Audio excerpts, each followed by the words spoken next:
Bom dia, queridos. Há muito tempo eu não posto vídeo algum na internet por questão da minha câmera ter sido danificada.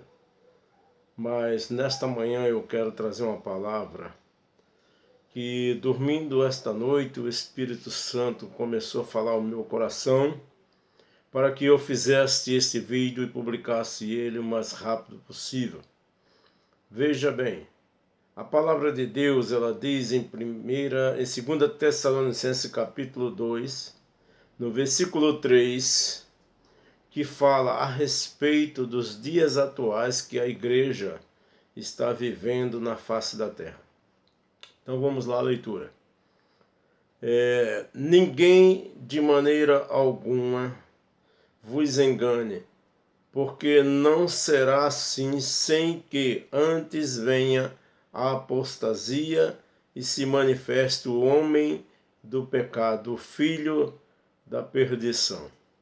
2 Tessalonicenses capítulo 2, versículo 3. O que nos chama a atenção, amados, é que nós estamos vendo o mundo sendo preparado, sendo equipado, porque nenhum rei ocupa um cargo de destaque sem que haja súditos. Então, nesses dias nós temos visto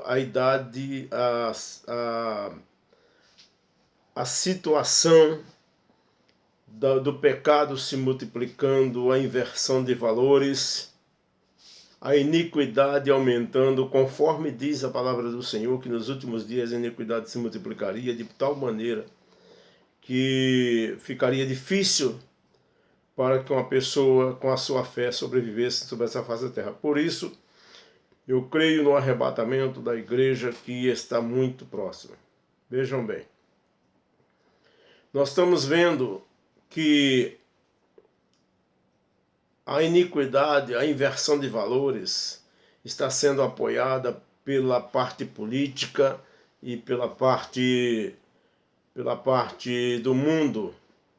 O que era errado hoje é certo. Nós vemos isso, as leis estão sendo feitas desta maneira, com políticos aprovando lei sobre o aborto, sobre o homossexualismo, o casamento com pessoas do mesmo sexo, como se fosse algo normal. Tudo bem.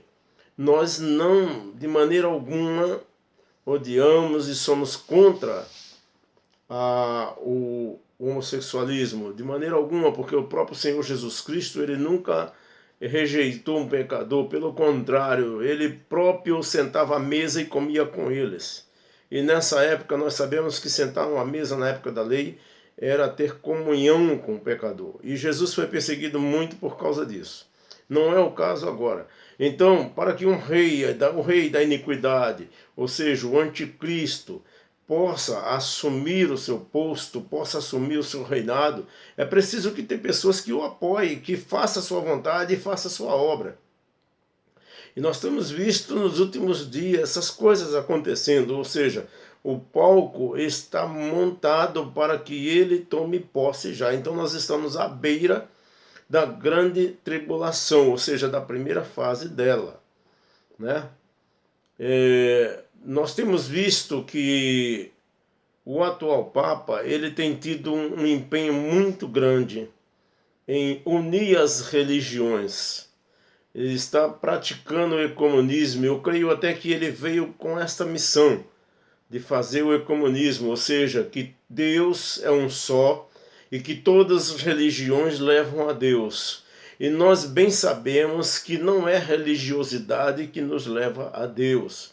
Nós sabemos mesmo porque o próprio Jesus disse em João 14,6, eu sou o caminho, a verdade e a vida, e ninguém vem ao Pai senão por mim. Então não existe outro caminho, não é religião, não é o fato de eu ter uma carteirinha de uma igreja, não é o fato de eu estar em todos os cultos todos os dias. Não, não é isso, não é o fato de eu ser um dizimista fiel, mas é um fato de eu ter uma vida santa e de obediência à palavra de Deus, porque sem essas condições jamais veremos ao Senhor. Então vejam bem, as igrejas hoje estão entrando justamente na apostasia. Grande parte delas já não pregam mais sobre a volta de Jesus, já não pregam mais que o crente tem que ser santo e lavar suas vestiduras no sangue do Cordeiro, mas hoje só se prega algo que não tem nada a ver com a palavra de Deus e, pelo contrário, ela é contrária à palavra de Deus, porque o Senhor Jesus Cristo, ele nos disse e nos orientou a buscarmos o primeiro lugar, o reino de Deus e a justiça, porque as demais coisas o Senhor faz conosco. Nós temos visto aqui no livro de Mateus, capítulo 8, versículo 9, nós presenciamos Jesus no deserto e apareceu a ele Satanás e o leva a ele a um ponto mais alto e mostra todos os reinos e as riquezas que ali estão. E a proposta de Satanás foi a seguinte: se tu me adorares de joelho, eu te darei todas as riquezas e os reinos da terra. Então esta pregação ela veio diretamente do inferno através de Satanás para tentar Jesus Cristo. E nós estamos vendo nos últimos dias que as igrejas aceitaram essa proposta. Estão trabalhando da mesma maneira que Satanás tentou Jesus, tentando as pessoas levar para a igreja para pregar que o crente tem que ser rico, que ele tem que ir para a igreja porque ele é filho do Deus do ouro e da prata e que ele tem que ter riqueza. E é isso, essa proposta que as igrejas estão fazendo. Isso aí é apostasia. Porque a riqueza, ela tem que ser a esperança do crente em Deus. Nós temos que buscar o reino de Deus e a sua justiça, as riquezas, as bênçãos que correm atrás de nós. E nós não devemos ir para a igreja para ter um carro do ano. Nós não devemos ir para a igreja para ter uma empresa. Nós não precisamos ir para a igreja para ter empregados. Não, querido. Se você quer ter tudo isso, o Senhor deixou nas tuas mãos a inteligência. Você estuda, se forma e você vai trabalhar. E buscando o primeiro do reino de Deus, o Senhor, ele vai te abençoar na tua profissão e você vai ser bem-sucedido. Essa proposta é justamente para tirar a tua santidade. Porque aqueles que buscam o reino de riquezas, eles estão querendo ficar neste mundo. Porque para que eu quero riqueza? Se nós sabemos que a vinda de Jesus é eminente, é próxima. Só verdadeiramente vai atrás quem está sendo enganado na apostasia. Porque na verdade essa corrente teológica de prosperidade, só quem rica é o pastor. Nós temos visto pastores aí milionários, só falam em dinheiro na televisão, queridos, não sou contra, mas eu estou falando. A Bíblia tem uma proposta no Malaquias capítulo 10 que você deve dizimar. E Deus ainda manda que façamos prova dele, se ele não abrir as janelas e derramar bênção sobre bênção. Mas isso não se prega mais. Se prega que eu tenho que dar tanto para receber tanto. Isso é apostasia, querido. E a Bíblia diz para você sair dela para não ser condenado com ela. E vejam bem, nós temos visto nos últimos dias também as igrejas levantando políticos para serem seus líderes lá no ministério, em Brasília, lá na prefeitura, porque estão crendo no homem, deixando de crer no verdadeiro autor e consumador da nossa salvação, que é Jesus Cristo, né? Nós temos visto igrejas apoiando, se misturando, e nós sabemos bem que o anticristo é a mistura de um poder com política e religião. E nós estamos vendo muitos pastores se aliando a políticos, ou seja, unindo o santo ao profano.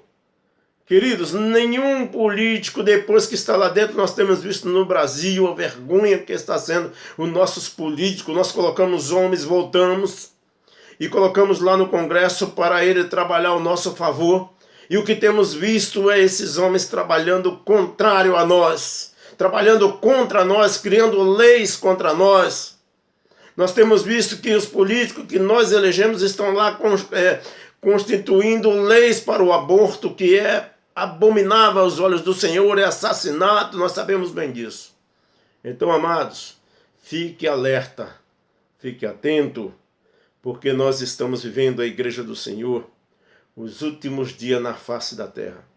A igreja tem que buscar o Senhor não pelo que Ele pode dar, mas pelo que Ele é. A igreja não pode confiar num político, um homem. A Bíblia diz, maldito o homem que confia no homem. Mas o cristão verdadeiramente que vive pela fé, ele tem que ser totalmente dependente de Deus em todas as coisas, porque o Senhor é o nosso socorro bem presente. Diz o Salmo 46, o Senhor é a nossa fortaleza, é Ele que nos guarda, é Ele que tem nos protegido do maior inimigo nosso, ao qual o Senhor já nos deu vitória a Ele, que é o diabo, o inimigo de nossas almas. E agora, querido, o diabo ele não está mais confrontando as igrejas face a face, porque sabe que ele não estava tendo resultado. Ele está entrando agora dentro da igreja, trazendo os costumes mundanos, fazendo a igreja ficar profana e suja diante do Senhor, estão manchando as suas vestes.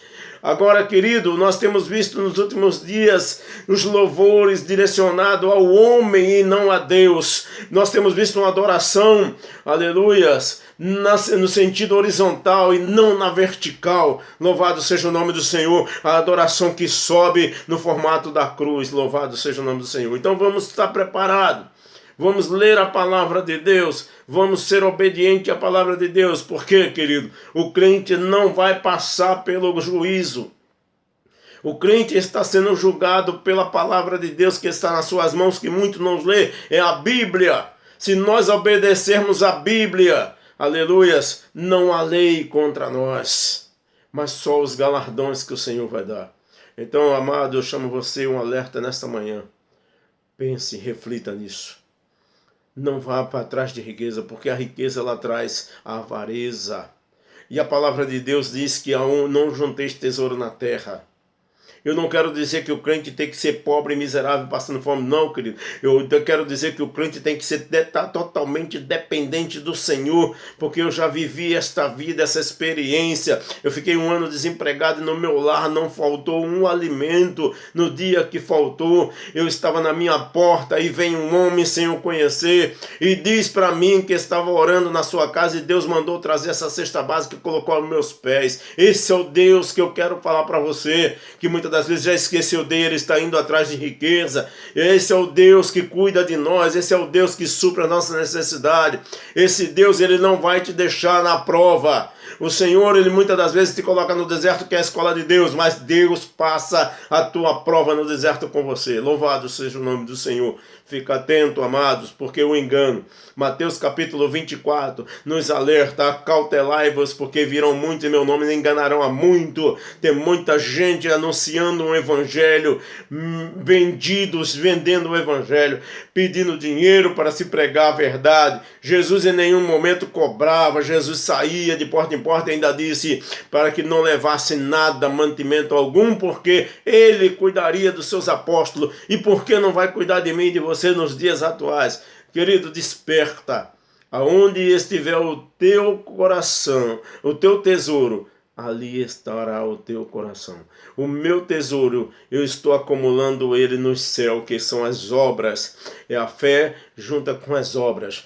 Então, amado, no dia da minha partida, eu certamente, pelo meu coração estar voltado para o meu tesouro lá no céu, eu irei para a eternidade com o meu Senhor. Mas se você juntou tesouro aqui na terra, o teu coração estará preso a esse dinheiro. Você lembra daquele homem que chegou a Jesus rico? E o que ele falou? Senhor, o que eu preciso para ser salvo? E Jesus mandou ele recitar a lei, e ele disse: isso tudo eu cumpro. Mas Jesus, olhando lá no fundo do coração dele, ele viu que o coração dele estava depositado no seu tesouro, na sua riqueza. Jesus diz para ele: eu vou te mostrar onde está o teu erro. E diz: vende tudo que tu tens e dá aos pobres.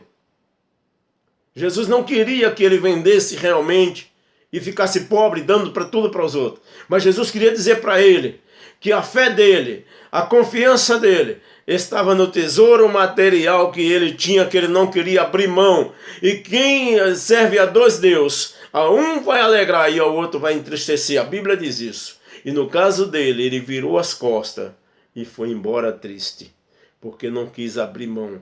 Não que Jesus quisesse que ele vendesse e se tornasse uma pessoa pobre, mas que ele tirasse o seu coração das suas riquezas materiais, porque tudo isso aí, querido, nem a roupa que nós estamos vestindo nós vamos levar, mas o que vai nos levar é as vestimentas brancas salpicadas com sangue do Cordeiro, que o Senhor nos vestiu no dia que tu levantou a mão e confessou o nome do Senhor Jesus como teu único e suficiente Salvador, e abandonaste todo o pecado, se arrependendo de tudo que você fazia. É isso que vai fazer tu entrar no céu. Que Deus te abençoe nesta manhã.